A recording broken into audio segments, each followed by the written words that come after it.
आज तक की सबसे डरावनी कहानी लेके आया हूँ। ये कहानी आपको डराएगी ज़रूर। कुछ कहानी सुनने से डर लगता है, कुछ कहानी याद करके डर लगता है, लेकिन आज की ये कहानी सुनने से पहले डर लगने वाला है। कहानी शुरू करते हैं। राहुल अपना गांव छोड़ के शहर आता है नौकरी करने। उसके रिश्तेदार यहाँ पे थे। उसके मामा वो एक वृद्धाश्रम चलाते थे काफ़ी सालों से। वो उसे उनके ही वृद्धाश्रम में सिक्योरिटी गार्ड की नौकरी दे देते हैं। राहुल की नाइट ड्यूटी को लेकर उसके मामा चिंतित थे। उन्हें काफ़ी डर था। उसकी वजह से वो राहुल को एक चेतावनी देते हैं।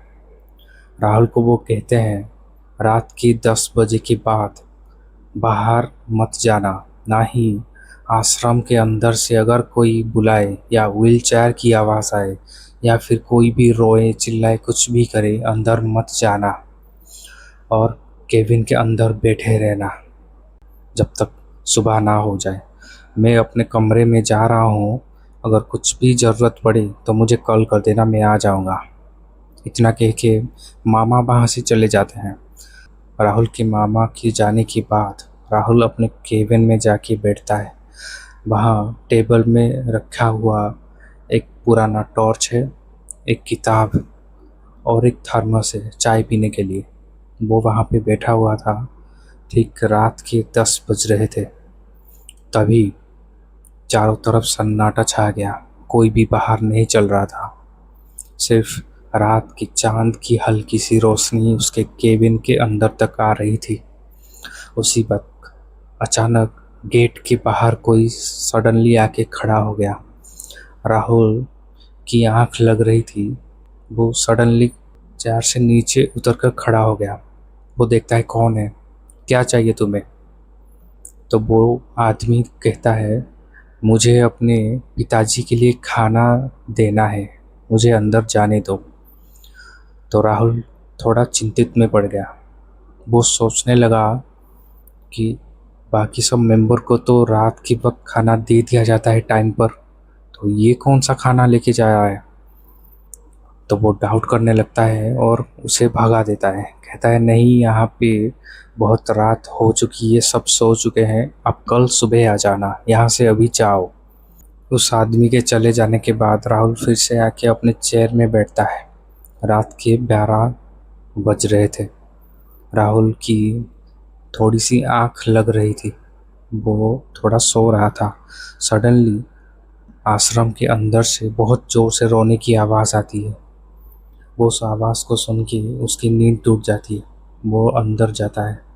अंदर जाके देखता है चारों तरफ से अंधेरा पूरा का पूरा। 20-30 कमरे थे अंदर आश्रम में।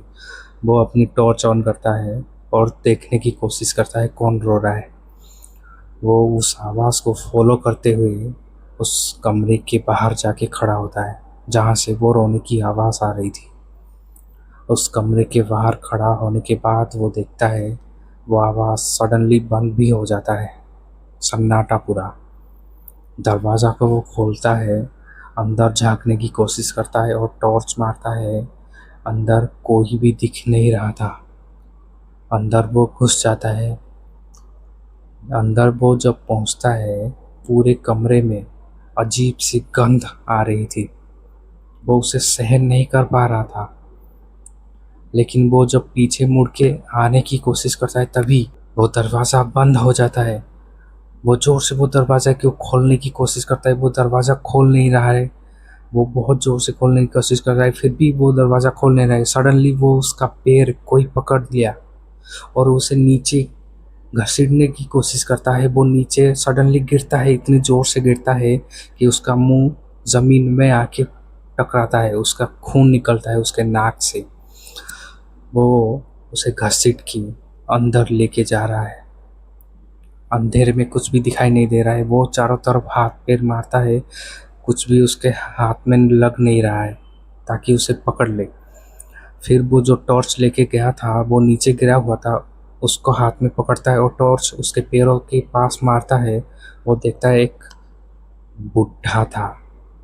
बुढ़ा, उसके मुंह से खून निकल रहा था। वो हंसते हुए उसे घसीट रहा था।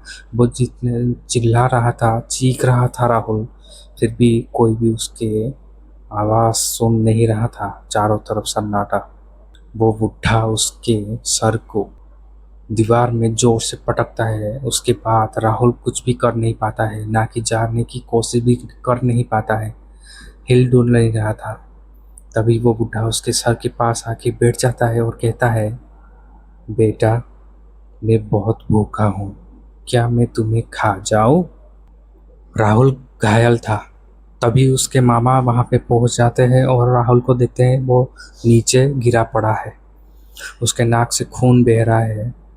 तभी वो राहुल को ऊपर उठाते हैं और कहते हैं, तू यहाँ क्या करने आया था, मना गया था ना? वो कहते हैं, पहले यहाँ पे बुढ़ा, पागल बुढ़ा मरा था पहले यहाँ पे, वो शायद तेरे ऊपर चढ़ गया होगा। उसके बाद वो राहुल को हॉस्पिटल में एडमिट करते हैं और उसके ठीक हो जाने के बाद वो राहुल को एक अलग जगह में, एक अलग एरिया में अच्छी सी नौकरी दिलवा देते हैं। ये स्टोरी कैसा लगा? आपको अच्छा लगा तो लाइक कर देना और सब्सक्राइब भी कर देना, ताकि आगे आने वाली वीडियोस के प्रीमियम सब्सक्राइबर आप बन सको। बाय।